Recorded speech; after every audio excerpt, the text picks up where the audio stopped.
Assalamualaikum warahmatullahi wabarakatuh.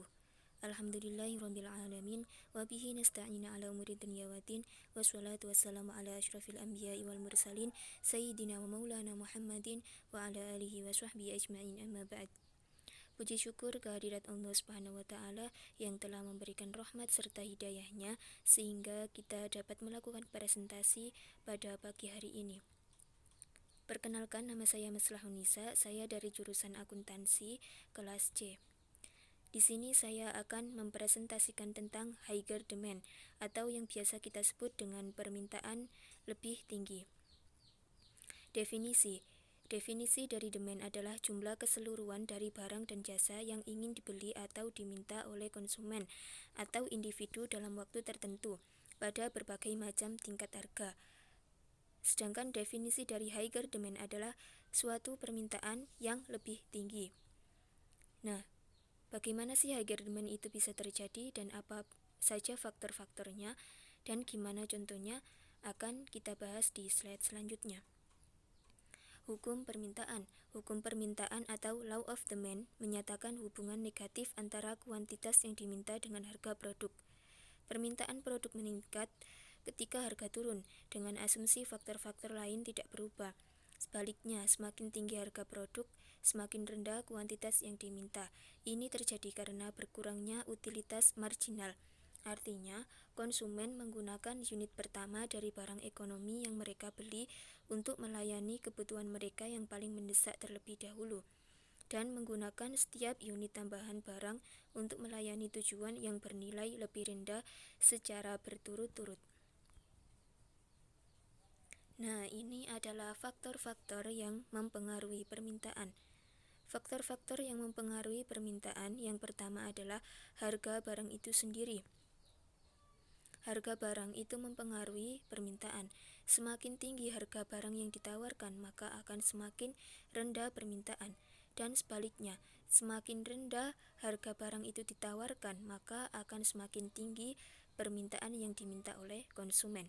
Kemudian faktor yang kedua adalah ketersediaan dan perubahan harga barang sejenis sebagai pelengkap. Kemudian selanjutnya, tingkat pendapatan atau daya beli konsumen. Faktor selanjutnya adalah kebiasaan atau selera konsumen. Selera konsumen itu juga mempengaruhi permintaan. Semakin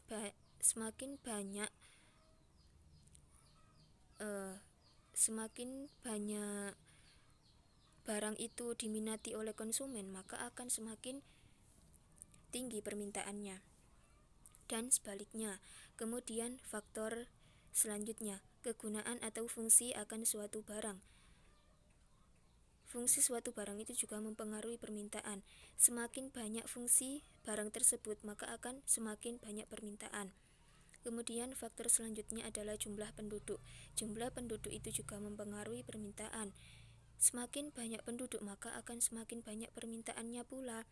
Dan sebaliknya, jika jumlah penduduk itu sedikit, maka permintaannya juga akan sedikit. Selanjutnya, nah ini adalah kurva dan tabel permintaan. Dari contoh tersebut, tabel dan kurva tersebut menjelaskan bahwasannya ketika harga barang relatif mahal, yaitu Rp2.500 per roti, maka jumlah roti yang diminta adalah 2 roti saja. Dan ketika harga turun menjadi Rp500 per roti, maka permintaan terhadap roti tersebut menjadi 10 roti.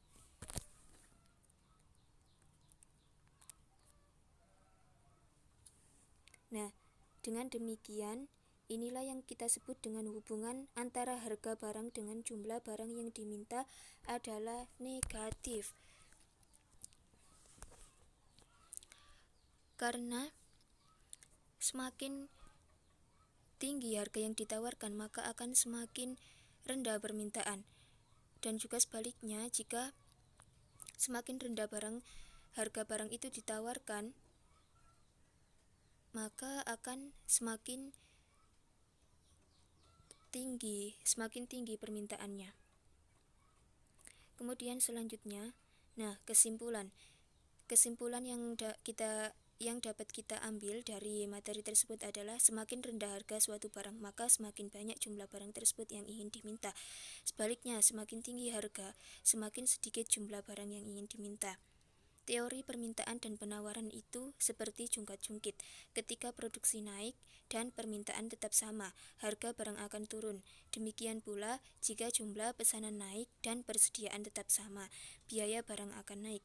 Hukum permintaan dan penawaran berarti bahwa jungkat-jungkit akan menemukan keseimbangan dari waktu ke waktu. Ketika ada perubahan permintaan dan penawaran, ini akan mengubah harga. Perubahan harga mempengaruhi permintaan dan penawaran, menciptakan keseimbangan dari waktu ke waktu. Goal dari ekonomi adalah menciptakan keseimbangan harga suatu barang. Kenapa keseimbangan harga suatu barang itu penting? Karena untuk supaya penjual dan pembeli itu tidak dirugikan, saling menguntungkan. Seperti itu. Sekian presentasi dari saya, kurang lebihnya mohon maaf. Wassalamualaikum warahmatullahi wabarakatuh.